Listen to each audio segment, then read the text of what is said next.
let the move it.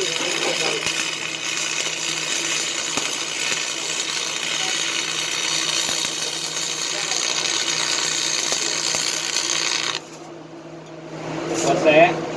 You're moving it around a little bit too much. Alright. Because I noticed it, you were like starting off a little bit good over here, and then you started getting kind of really wide with your motion. Yeah. You want to keep that motion pretty tight. Alright. Because usually your beads are only going to be about the width or a little bit wider than the electrode itself. Alright.